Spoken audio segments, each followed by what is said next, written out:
It's true যে আমাদের payment এখন পর্যন্ত 25% হয়নি। এটা ইতিমধ্যেই গণমাধ্যমে এসেছে এবং আমাদের টিম থেকেও গতকালকে একটা বার্তা দেওয়া হয়েছে এবং গতকালকে খুব সৌহার্দ্যপূর্ণ একটা মিটিং হয়েছে আমাদের সাথে বোর্ড প্রেসিডেন্টের। তিনি আমাদের মালিকের সাথে কথা বলেছেন এবং আশ্বস্ত করেছেন যে আজকের মধ্যে 25% পেমেন্ট ইন ক্যাশ হবে এবং 25% বাকি 50%-এর যেটা 25% থাকে সেটা এই চিটাগং খেলা শেষ হওয়ার আগেই সেটা কমিটমেন্ট করেছেন। যে প্লেয়ারদের পক্ষটা অবশ্যই আগে দেখবো, তারা সবাই প্রফেশনাল এবং তারা চায় তার কিন্তু পারিশ্রমিকের জন্য কিন্তু ক্রিকেট খেলেন এবং বিপিএলটাই তাদের একটা বড় একটা উৎস আয়ের জন্য। তো এটা টিম ম্যানেজমেন্ট থেকে আমাদের একটু বিলম্বিত হয়েছে একটু, এবং আমাদের টিম ম্যানেজমেন্টের যে ওনার তিনি বাংলাদেশে ছিলেন না। আমাদের 3 তারিখে পেমেন্ট হওয়ার কথা ছিল, কিন্তু ভেরি আনফর্চুনেট খেলার মাঠেই তার ওয়াইফ অসুস্থ হয়ে পড়ার কারণে তার বুকে একটি বলে আঘাত লাগে।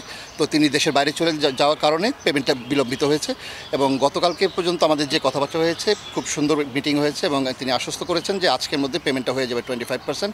এবং আই বিলিভ যে পেমেন্টটা হয়ে যাওয়া মাত্রই আমার কাছে মনে হয় যে প্লেয়াররা আয়ের উৎসটা যদি ভালো থাকে আমার কাছে মনে হয় যে তাদের পারফরমেন্সের সেটা অনেকটাই প্রতিফলন ঘটে মাঠে।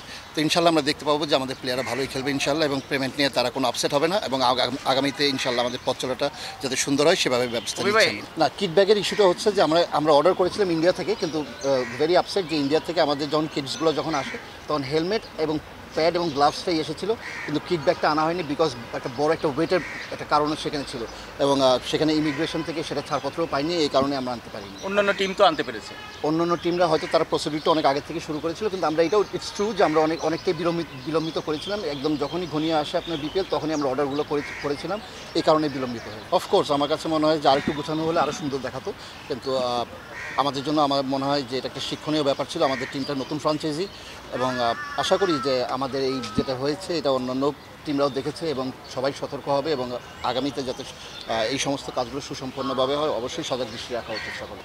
সব কিছু কিন্তু কমিটমেন্টের উপর, অ্যান্ড কমিটমেন্ট যদি ফেল হয়ে যায় তখন কিন্তু সেখানে কিছু করার থাকে না। আর যেহেতু আমাদের মালিক পক্ষের টিম ওনার তিনি দেশে ছিলেন না, তিনি দেশে না থাকার কারণে যে চেকগুলো দেওয়া হয়েছিল, চেক আপনারা সকলেই জানেন যে চেক দেওয়া মাত্রই বাহককে কিন্তু আপনার অফিস থেকে কিন্তু আপনার ব্যাংক থেকে কিন্তু কল করা হয়।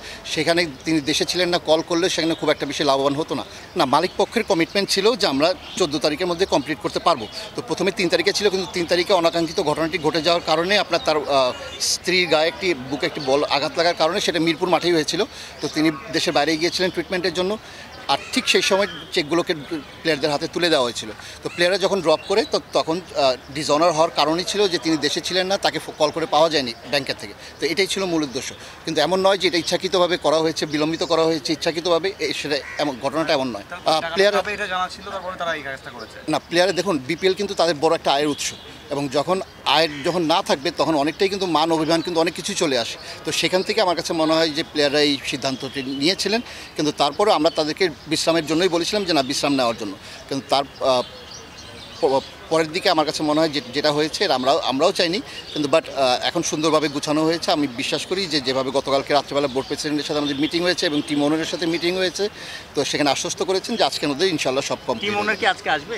আজকে আসবেন উনি, আজকে দুপুরের মধ্যে আসবেন। আপনার বিকালের আগেই আমাদের কথা হয়েছে যে না, পেমেন্টগুলো ক্লিয়ার করবেন। না, টিম গঠন করার ক্ষেত্রে কিন্তু সকলের টিম ম্যানেজমেন্টের কোচিং স্টাফ যারা আছেন, ক্যাপ্টেন যারা আছেন, আমি নিজেও থাকি, সেখানে সম্মিলিতভাবে কিন্তু সিদ্ধান্তগুলো নেওয়া হয়। এবং আমরা প্রতিটা ম্যাচে যদি আপনি দেখেন আমাদের দেশীয় যে বলারগুলো ছিল, আমাদের কিন্তু রিজার্ভ বেঞ্চে কিন্তু বলার আছেই, কিন্তু পেস বলার 2 জন। আমরা কিন্তু 2 জনকে বরাবরই ট্রাই করেছি, হয়তো কাউকে এক ম্যাচ ড্রপ করে অন্যজনকে খেলিয়েছি। আমরা কিন্তু চেষ্টা করছি যে কম্বিনেশনটা যাতে সুন্দর হয়, কিন্তু বাট আমাদের ক্লিক করছে না, দ্যাট ইজ ট্রু। এবং তারা ভালো পারফরমেন্সও করছেন না। এবং আপনি যে প্লেয়ারটির কথা বললেন যে ওয়েস্ট ইন্ডিজ থেকে নিয়ে এসেছি, হ্যাঁ আমরা একটু ওয়েস্ট ইন্ডিজ থেকে প্লেয়ার নিয়ে এসেছি, কিন্তু তাকে আমরা মাঠে নামাতে পারছি না বিকজ তার একটা এনওসির একটা ইস্যু ছিল, তিনি তখন এনওসিটা পাননি। তো গতকালকে আমরা এনওসি পেয়েছি এবং আই বিলিভ যে আমরা ইনশাল্লাহ আজকে রেজিস্ট্রেশন করে ইনশাল্লাহ আমরা কালকে তাকে মাঠে দেখতে পাবো। আমার কাছে মনে হয় যে গতকালকে রাতের পর থেকে প্লেয়াররা আশ্বস্ত হয়েছেন এবং মানসিক দিক থেকে তারা খুব ভালো অবস্থাতেই আছেন। এবং প্রফেশনালদের ক্ষেত্রে আমার কাছে মনে হয় যে পারিশ্রমিকটা যখনই পকেটে চলে আসে তখন কিন্তু সবাই কিন্তু ভালো খেলার কিন্তু জিনিসগুলো জেগে ওঠে। তো সেক্ষেত্রে তারা সকলেই ফুরফুরে মেজাজে আছেন এবং ভালোভাবে প্র্যাকটিস করছেন এবং ইনশাল্লাহ আমরা কালকে ভালো কিছু করে দেখাতে পারবো। না, আমাদের গতকালকে বোর্ড প্রেসিডেন্টের সাথে এবং টিম ওনারের সাথে যে মিটিংটি হয়েছে সেখানে কিন্তু পরিষ্কারভাবে বলা হয়েছে, বোর্ড প্রেসিডেন্ট সেটা আশ্বস্ত করেছেন এবং আমাদের টিম ম্যানেজমেন্ট থেকে টিম ওনারও আশ্বস্ত করেছেন যে আজকে 25% ইন ক্যাশ হবে এবং আজকেই বাকি 25%-এর 19 তারিখের একটি চেক দিয়ে দেওয়া হবে, যেটা কিনা আপনার 50% এই চিটাগাংয়ে ডান হয়ে যাবে। না দেখুন, গতকালকে যেটা হয়েছে আপনারা সকলেই জানেন যে আমরা নিজেরাও খুব একটা ভালো অবস্থাতে ছিলাম না, এবং আমরা আমাদের টিম ওনারের সাথে বারবার কন্ট্যাক্ট করছিলাম এবং বারবার কথা বলছিলাম, এবং বিভিন্ন প্লেয়াররাও বারবার প্রশ্ন আসছিল।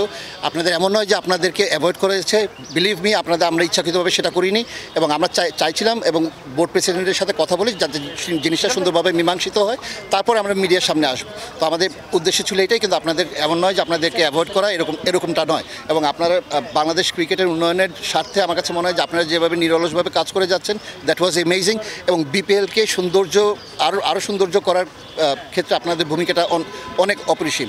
তো সেদিক থেকে আমি আপনাদেরকে দুঃখিত আমি আপনাদের কাছে যে গতকালকে আমাদের থেকে কোনো বার্তা যায়নি, বিকজ আমি আপনাদেরকে ক্লিয়ার করলাম যে আমরা নিজেরাও অনেকটাই দ্বিধাদ্বন্দ্বে ছিলাম, কিন্তু সন্ধ্যার পরে যখন মিটিংটি কনফার্ম হয়ে গেল তখন আমরা আশ্বস্ত হয়েছি এবং আপনাদেরকে জানাতে পেরেছি।